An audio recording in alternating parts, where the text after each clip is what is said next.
Coming from a cinematography background, I have a weird relationship to audio as a documentary filmmaker. On one hand, as much as it hurts to say, I recognize that audio is probably more important to telling a documentary story than video is. But on the other hand, it just adds an extra layer of complexity to a job that's already complicated enough. The easy solution is just to hire a sound person, and if you have a budget of any kind, sound recordist is probably the first person I'd hire right after a DP. But for a lot of indie projects, especially personal projects, there is just no way I can pay a professional's day rate out of my own pocket, and I'm guessing a lot of you don't have the budget either. So what can we do when we're working with small teams and limited budgets, but still need really good sound to form the backbone of the story? That's exactly what we're gonna get into in today's video.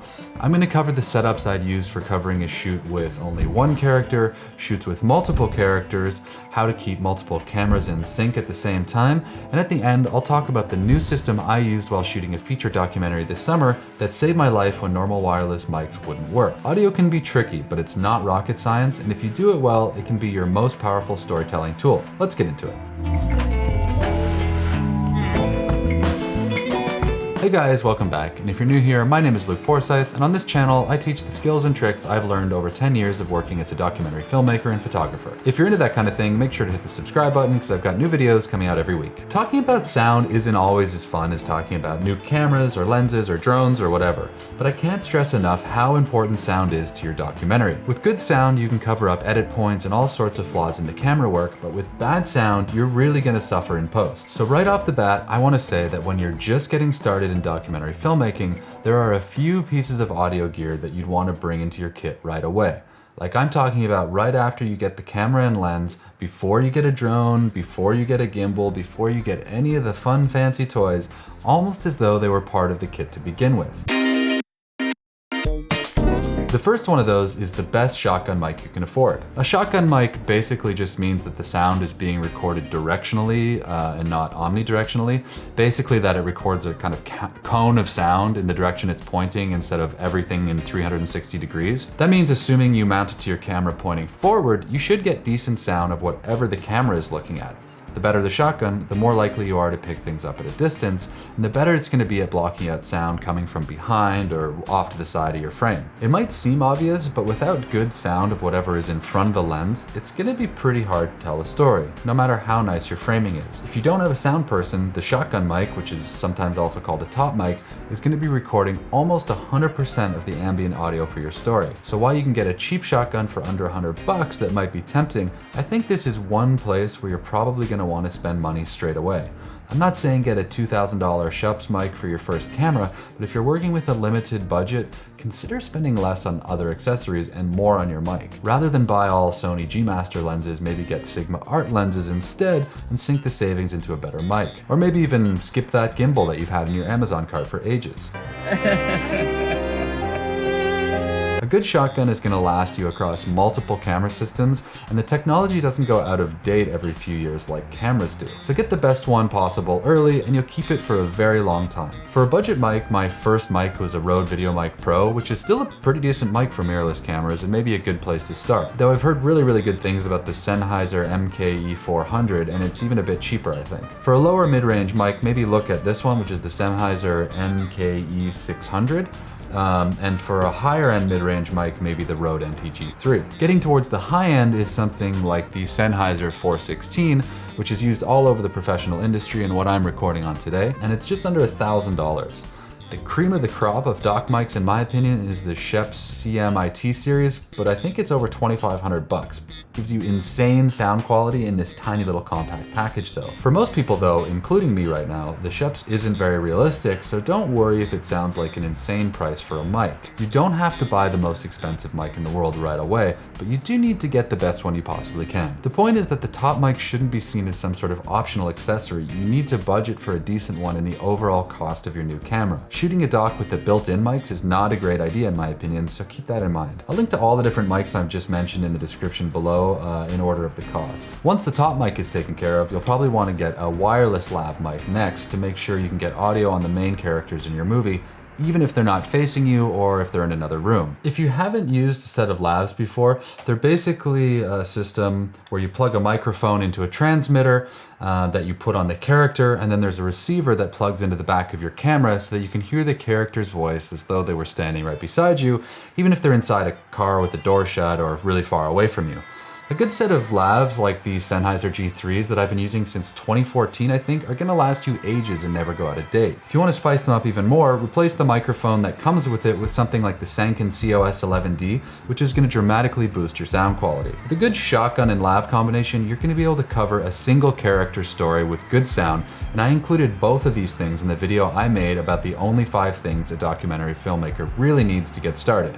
I'll link to that somewhere up here. In my opinion, if your story involves a main character, you'll need both a shotgun and a lav to get decent sound, which is where things start to get a little complicated if you're using a mirrorless camera with only a single 3.5mm audio jack. If that's your situation right now, you're probably gonna need to look into something like an external recorder, like one of the Zoom H series, or maybe a mixer that you screw into the bottom of your camera, like something like the Mix Pre. It's obviously not ideal to have a separate recorder to have a big bulky mixer on your camera, but without a shotgun and lav running at the same time, it can be really hard to follow someone around and tell their story. That's why I got so excited about the Sony FX3 and now the FX30. It's not because of the crazy ISO or dynamic range or the glamorous tech inside, it's just because it had 2 audio XLR ports in the top handle, which meant I could finally use a camera with the form factor of a mirrorless while still running a professional audio setup. Now, once you have these basics dialed in, one piece of advice that I can't stress enough is that you need to get a good pair of headphones and listen while you shoot to make sure the levels are good. There is nothing worse than getting back from a shoot and downloading the footage only to realize that your lav mic was clipping all day because the volume was too high or that the shotgun wasn't loud enough so you can barely hear the ambient sound. They can be any kind of headphones really, just make sure that since you're spending so much time and money on recording gear that you're actually monitoring what they're getting in real time. I actually made another video that included this in a list of audio mistakes to avoid as a new filmmaker, and I'll link to that up there somewhere too. Okay, so that's a solid foundation, and once you've got a shotgun and a set of lavs and some headphones to monitor it all, you're good to go for following a single character in your story. But what happens if you have more than one main character? This is where things start to get a little more tricky. If more people join in, the song will get better.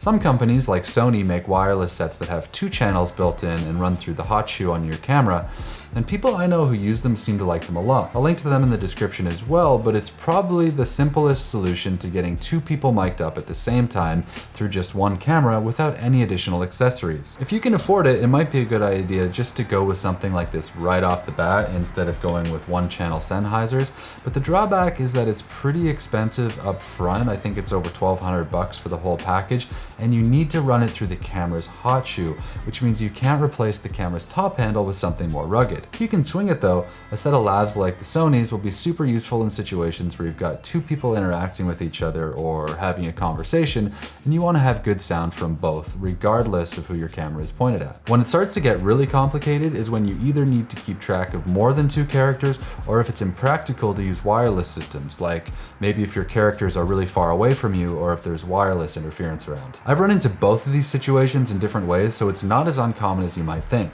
This summer, while I was directing my first feature doc, we were in an environment where a lot of our main characters were wearing radio chest harnesses, and somehow they were interfering with the audio coming through my lavs. Every few seconds, a burst of static would just shoot through the channel, and it made the audio totally unusable. A little over a year ago, I went to northern Mexico to film a Red Bull rock climbing expedition, and for that, the main characters were scaling a big wall that took 5 days to get up, so there was no way the cameras could be close enough all the time for a wireless system to be reliable. That's where recorders come in. Internally recording lav mics have been around for a while, and I think they were first made mainstream in the professional world by a company called Zaxcom. As far as I know anyways. Basically, instead of sending a wireless signal back to your camera where the camera records it onto an audio track, these recorders have a SD slot in them and they record everything internally. That means you can get one of these packs on your subjects, let it run all day, and be sure you're not missing anything. A system like this is really handy in a bunch of ways, but it also has some drawbacks that I'll get into in a minute. The most obvious way that recorder packs can help out small teams is the fact that they're just set and forget systems that don't require much work once they're up and running. You can literally just throw one of these in the pockets of as many people as you think you might want audio for, and then forget about them for most of the day. The ones that I'm using are from a company called Timecode, and the packs record up for 10 hours, I think, on a single battery. So when I was filming my feature, I got 4 of them, and I just put them on anyone I think might possibly talk in a scene. You could scale this up as much as you wanted and theoretically have an unlimited amount of people mic'd at the same time. Though once you start getting more than 4 to 5 people talking at once, I'm not really sure you'd want to cover that on a single camera anyways. These things really were huge lifesavers for me because, like I said, there was wireless interference everywhere on that shoot, and I regularly needed to have 2 or more people mic'd up at once. Just turn on the recorder, make sure there's space on the SD card, and let them roll all day if you want. Beyond just opening up possibilities for having a lot of people mic'd up at once, another huge advantage of these packs is that you don't have to be rolling on the camera to get the sound. Imagine that you're sitting around with a few characters who haven't been doing much for a while, so maybe you put the camera down for a minute. Then all of a sudden they launch into a conversation or make some random throwaway comment that is perfect for your story. And with normal lav mics, you'd only get the sound when the camera is on and recording, which means you'd be out of luck. With internally recording packs like these, you can miss the start of a sentence and still capture the audio, then use B-roll or a wide shot with the audio in the background and still come out with a good scene. It's like a buffer on your reflexes, and there are more than one conversations that I would have missed this summer without lavs that were running all the time. You can also use these things to cover big rooms or spaces with a single camera by hiding them somewhere in an area where you think you might want sound, and then just having them record even when the camera isn't nearby or even turned on. Like, imagine you're covering a 20-person dinner, for example. You can't possibly hope to be in the right place every time something interesting is being said. By having these mics taped to overhead lights or hidden in the flowers or something, you'll have constant sound from the whole space. As far as an easy way to get sound as a single operator, I think these things are probably at the top. But like I said, it's not perfect, and the biggest problem is that unless you get some really expensive ones, you can't record and monitor the sound at the same time. This means that you can't hear what people are saying through headphones behind closed doors, and you'll have no way of knowing if the audio levels are set right. Luckily, most of these systems, like the Tentacles here, have a 32-bit float, which means there's a ton of room for volume changes, so really no matter how quietly someone is talking or how loudly they're yelling, you should have good sound, but the monitoring thing is a real problem, and there's no way to get around it without buying really expensive gear that can record and transmit at the same time. If it weren't for the fact that you can't monitor the sound live, which can be really useful for knowing what people are saying when they're not in the same room as you, I'd pretty much say these are the perfect situation for small teams, but only you're gonna know if that's a deal breaker for you or not. Obviously it wasn't a deal breaker for me, and the benefits of being able to capture so many people mic'd up at once without worrying about them clipping is well worth it in my opinion. Beware though, if you invest in a system like this, you're gonna need some way to sync the recorded tracks to your camera after, and unless you want to drive yourself insane by manually syncing it with audio waveforms in post, that probably means you're gonna need some sort of timecode system. Timecode is basically an internal clock that's dialed into the exact frame rate you're shooting, which you then feed to all your audio recorders and whatever cameras are recording. That means everything is really easy to sync up in post because all the internal times are exactly the same down to the millisecond. It's a really simple concept, but making it all work can be a bit confusing. First of all, you're going to need a timecode generator to act as the master clock, and you'll jam everything from that to make sure it's consistent. I also use timecode generators from Tentacle, and they attach to the back of the camera with these little Velcro hook and loops. The battery in them lasts about 40 hours or so it's never going to die in the middle of a shoot.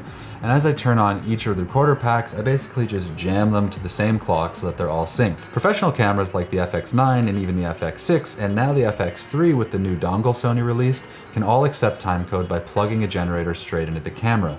But without a timecode in port, like on a Sony A7 or Canon R or GH whatever, it's a little harder. Luckily, timecode can also be recorded by the camera's audio signal, so with 3.5mm plug attachment like this, I can feed timecode to a mirrorless camera through the mic port. Audio timecode sounds terrible. It's like a screeching, dying digital cat, and you do not want to listen to it if you can avoid it.